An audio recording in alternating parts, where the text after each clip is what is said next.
Alors, je suis en train de m'intéresser au yiddish. J'avais suivi d'ailleurs un séminaire de yiddish avec Derzhansky il y a 50 ans, que j'ai bien fréquenté d'ailleurs.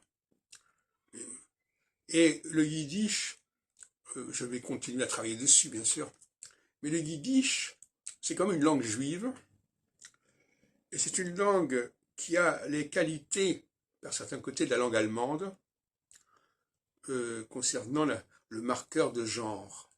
Mais ça reste à vérifier.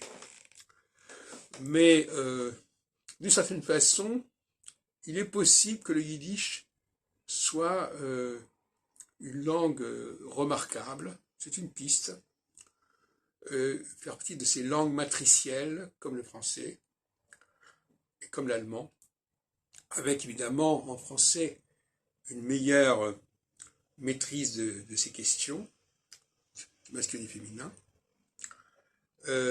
Pour moi, le rapprochement entre le français et l'allemand est beaucoup plus évident, paradoxalement, qu'entre le français et les autres langues latines. Ce qui veut dire que lorsque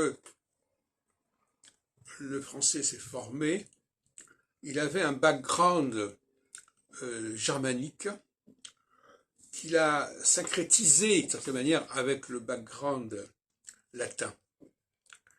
Mais en fait, le français n'est pas une langue latine.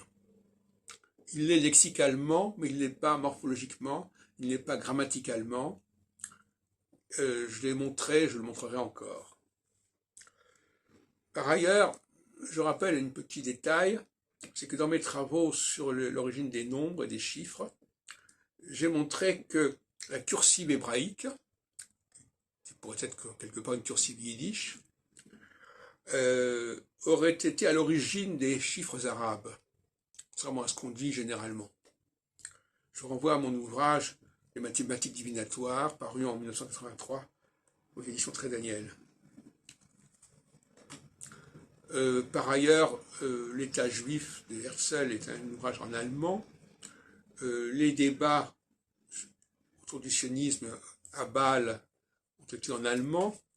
Et d'une certaine manière, on s'est demandé à un moment donné si l'allemand ne serait pas une langue plus appropriée à mettre en place en Israël, ce qui ne s'appelait pas encore Israël d'ailleurs, en Palestine, que l'hébreu, qui était une langue qui avait souffert et qui avait été quelque part corrompue, en tout cas appauvrie.